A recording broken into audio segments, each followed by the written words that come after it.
Bienvenidos. Estas son las noticias más destacadas de la OEA. Esto es OEA News, el informativo de la Organización de los Estados Americanos.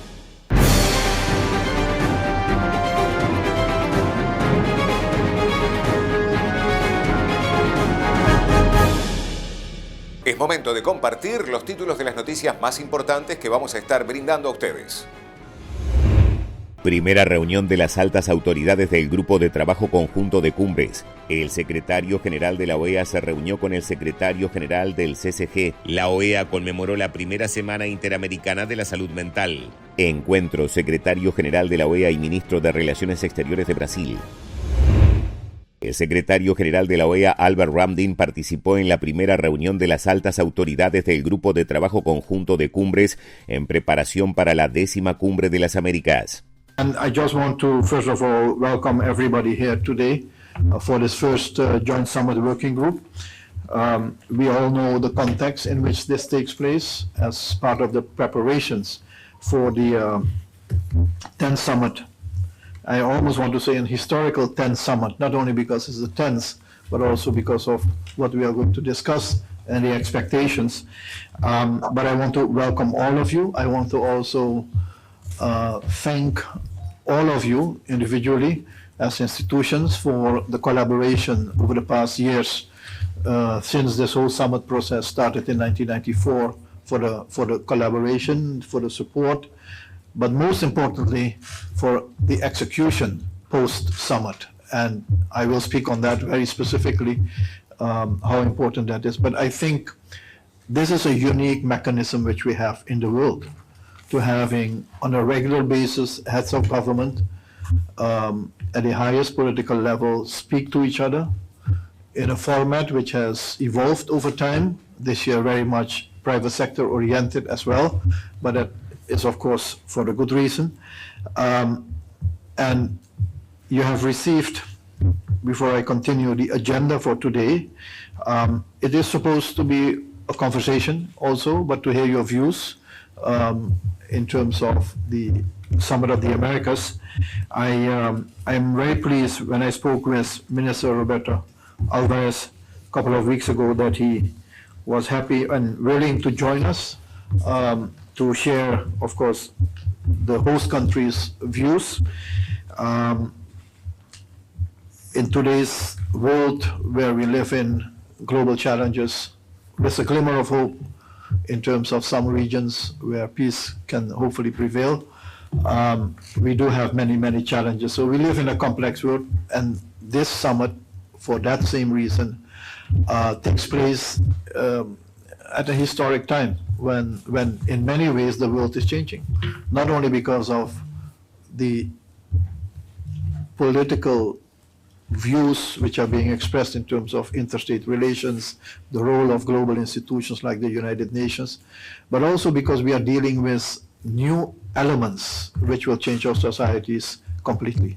And I'm speaking much more towards issues like cyber technology, cyber security, issues with regard to artificial intelligence and the consequences of that. All of these are the beginning of a new era, in my view, and it will at some point exponentially impact every segment in our society. So from that perspective, also the Western Hemisphere needs to take account of this. And that's why I said earlier, the private sector meeting, the CEO summit in Punta Cana will be important to highlight these issues to the political leadership as additional responsibilities to be carried out, or at least to be taken into account going forward. The world is changing for a part in a unpredictable manner, but at the same time our hemisphere has some features which we must highlight, and one of them is certainly from a political perspective and a perspective of security, is that we are for decades, and we want to continue for decades, to be a zone of peace. So it is another appeal to member states to be restrained and to keep the dialogue among each other open. This is something which we strongly propose. Our focus as new Secretary General, and I believe the principal hemispheric institutions like the IDB, PAHO, the OAS, ICA, as the four principal inter-American institutions, but also others sub-regionally, like the CDB and CAF. We have reasonably new leadership. So it's also an opportune moment to align as best as we can on that agenda together. This is not an hemisphere that will be where the challenges will be addressed only by one institution. It's a collective effort for all of us. Haiti is an example of that. And I hope that during the summit, we also spent some time on discussing the support to Haiti. We will make some proposals in that regard. And then, of course, our responsibilities to society as a whole, especially the young people, is critically important, not only for the traditional symbolic slogan that they are the future of the countries, but simply because it's a threat. It's a challenge if we don't address those issues. And from there, you can take it to education. What kind of education we provide the young people to be able to become responsible citizens, and how do we finance that? These are all issues that are relevant in the summit process. These are all issues that are relevant to all sub-regions. Although our regional diversity, we are not a homogeneous hemisphere. And we should recognize that, we should accept it, but also see it as an opportunity and not as a threat or as a divisive factor.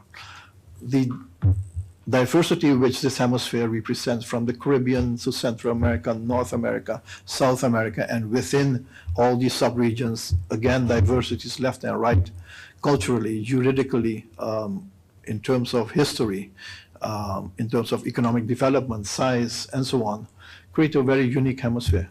But it means, at least for the OEAs, and I assume that goes for all inter-American institutions, is that we serve the whole hemisphere, but with particular agendas, which will cater to the benefit of those specific regions. Because ultimately, it's about two things which, for us, are core to the work which we will be doing, together with all of us, is providing an environment for peace and an opportunity for prosperity. Those are the two agendas we have, peace and prosperity.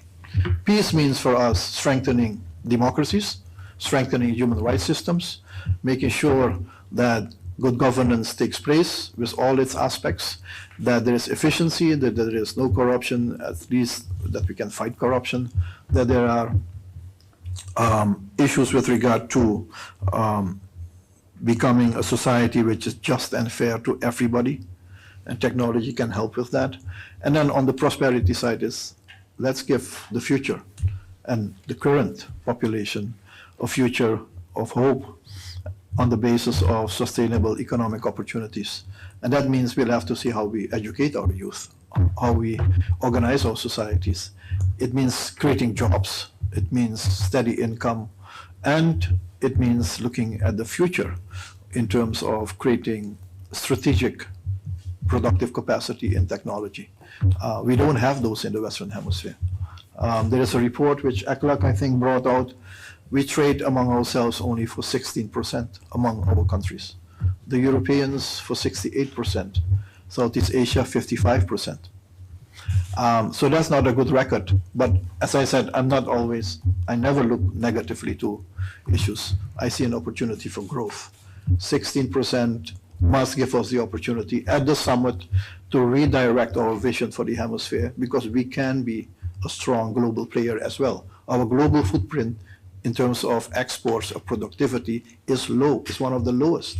And we are still twice as large in terms of population than Europe, for instance. We have rare minerals, again, a future strategic asset in almost all countries. We have potentially energy security with 2-3 newcomers in the block. So there are great opportunities, but we need to make sure that that becomes central to our work, one of hope and a future and a common and shared perspective. This is what we prefer to highlight during the Summit of the Americas. Having said that, we must deliver. Once the Summit Declaration is adopted, which is going to be an interesting exercise, so I wish the Dominican Republic and all member states all the very best in finding consensus on that. But independent of that, independent of the declaration, the key thing will be the message of the political leaders, which direction they want to take, one of divisiveness or one of unity. If it is unity, there is a chance that we can work together in many areas collectively, seamlessly, supporting each other and creating a better atmosphere. The banks will have to play a critical role in that, the financial institutions, but also the national governments, because many of the mandates provided during the Summer of the Americas need to be embedded in the overall budget, the national budgets, to become part of your national development scheme. I'm going to raise 4 issues later on in my second part, because I don't want Minister Alvarez to wait too long to share his views, but I wanted to share this as a way of introduction, as scene setter, that we need to look at our hemisphere differently. There is too much polarization and there is too much division, and that doesn't take us anywhere. So we need to change direction. And for that, we'll need a more optimistic, trustworthy, forward-looking approach to the prosperity in our hemisphere. So with your permission, I'd like to offer the floor to our host country, and congratulations to President Abinader and Minister Alvarez for the theme selected, Building a Secure and Sustainable Hemisphere with Shared Prosperity. It aligns very much with what we have been hearing just now. El secretario general del Consejo de Cooperación de los Estados Árabes del Golfo, Mohamed Al-Boudawi, se reunió con el secretario general de la Organización de los Estados Americanos para discutir las relaciones entre ambas partes en el marco de su participación en las reuniones anuales del Fondo Monetario Internacional y del Banco Mundial. Durante la reunión, se revisaron las relaciones entre el Consejo de Cooperación de los Estados Árabes del Golfo y la OEA y se debatieron maneras de fortalecerlas para favorecer los intereses comunes de ambas partes. También se analizaron los últimos avances en la finalización de los procedimientos para la firma de un memorando de entendimiento que establezca consultas entre la Secretaría General del CCG y la OEA, y se examinaron diversas propuestas futuras para fortalecer la cooperación fructífera entre ambas partes. Durante la reunión, Al-Boudawi afirmó el interés de los Estados Árabes del Golfo en ampliar los horizontes de cooperación y coordinación con organizaciones y bloques regionales e internacionales, y explicó que el objetivo de la cooperación con la OEA es fomentar la cooperación mutua para aprovechar la experiencia de ambas partes en diversos aspectos, además de coordinar visiones sobre diversos temas y los últimos avances en el panorama internacional. El secretario general de la OEA, Albert Ramdin, se reunió con el ministro de Relaciones Exteriores de Brasil, Mauro Vieira, en la OEA. Durante el encuentro sostuvieron un intercambio constructivo sobre el panorama político del hemisferio y el papel fundamental de la OEA en la promoción de la democracia, la paz y el desarrollo. Las autoridades coincidieron en la importancia de fortalecer la coordinación y la colaboración para avanzar hacia la paz y la prosperidad en las Américas. Espero continuar este diálogo en próximas reuniones y eventos de este año, dijo Ramdin. Estas han sido las noticias más relevantes de la OEA, la Organización de los Estados Americanos. Esto ha sido OEA News. Nos reencontramos en la próxima jornada.